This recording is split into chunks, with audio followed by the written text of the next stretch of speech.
Are you watching right there? There we go. A Switch 2 edition of Xenoblade Chronicles X Definitive Edition has just been shadow dropped. Let me get out of the way so you can look at the trailer here. It is out now, or at least available in a few hours from now digitally, April 16th for the physical version, and it offers up to 60 frames per second now on Switch 2, along with up to 4K resolution. So it seems like they're using a dynamic solution, so it could end up being below that point.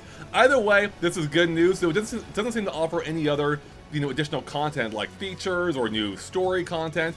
From what we can tell, it seems to be purely a tech-based upgrade, which, we don't fully know what they're charging yet. I couldn't find the price at this point. I'm assuming it's going to be $5, but free would be better. But once I get the official price, I'll note it in the pinned comment below.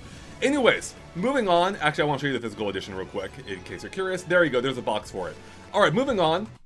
I want to touch on some interesting comments I found from the director of the Final Fantasy VII remakes about the usage of game key cards and some interesting justification for it, because they said there's simply no way there's simply no way around key cards in certain respects. If you compare loading directly from a game cartridge containing all game data to loading directly from the Switch 2's internal memory, the load speed difference is roughly double. That's a pretty big difference.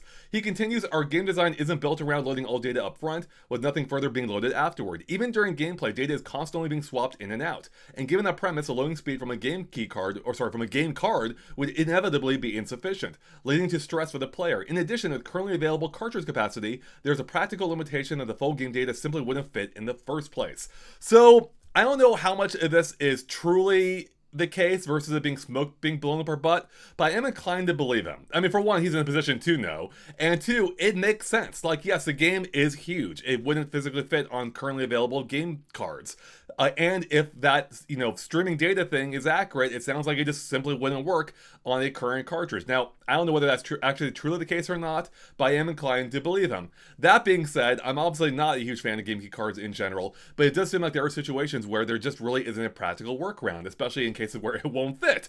So yeah, the only possible solution I wonder to this is, assuming the game could fit, could you offer an installation option like, you can do with games on PS5, where you install the game from the game card to your Switch 2 so you can get that proper loading speed? That will be one workaround to let you keep a physical version of it too, except in this case where it literally wouldn't fit. So hey, I'll link to this whole thing in the comments below if you want to read all the comments, but I read to you the key points, and also link to the trailer below as well. So with that, everyone, that's all we got for you. Thanks for watching, and we'll catch you later. Bye.